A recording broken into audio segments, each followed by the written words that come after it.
In September 2025, a 25-page document began circulating in Harare. It wasn't a rumor from the streets or a leak from the opposition. It came from the very top, from Vice President Constantino Chiwenga himself. Inside were explosive accusations of corruption and betrayal. He named businessmen close to President Mnangagwa Tagurei, Wikna Uchivayo, Scott Sakupanya, and Deli Shunguwaya, accusing them of state capture and looting billions from the government. It was the first time, in public or private, that Zimbabwe's vice president had accused his own government of organized corruption. And when the letter reached the president's desk, the response was swift, sharp, and personal. 6 years earlier, Mnangagwa and Chiwenga were both brothers in arms. They stood together during Operation Restore Legacy, the 27 coup that ended Robert Mugabe's 37-year rule. It was Chiwenga's tanks that moved through Harare, and it was Mnangagwa's patience that turned the coup into a peaceful transition. They promised a new dispensation, one free of corruption, full of opportunity, but soon after, the generals went back to the barracks and the politicians took over. By 2025, Chiwenga's military faction had lost its.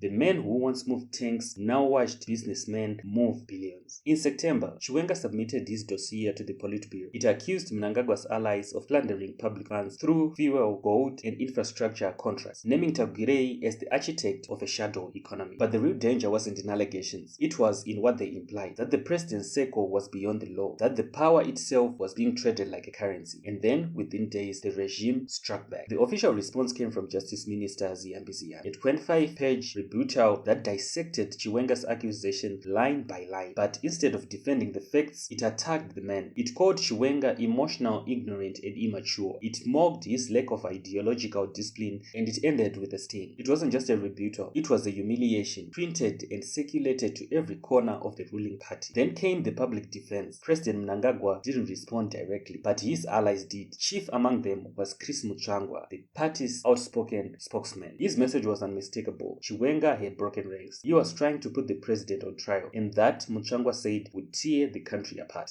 The Politburo and the Presidium members refused to become a kangaroo court.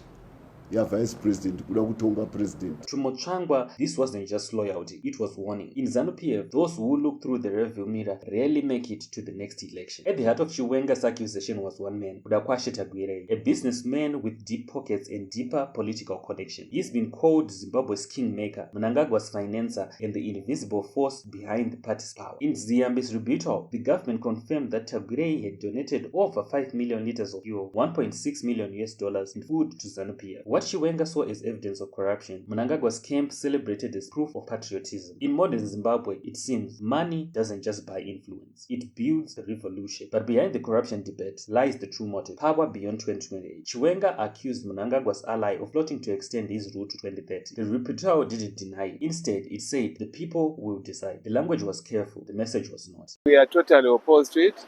We will obviously do everything to make sure that that doesn't happen.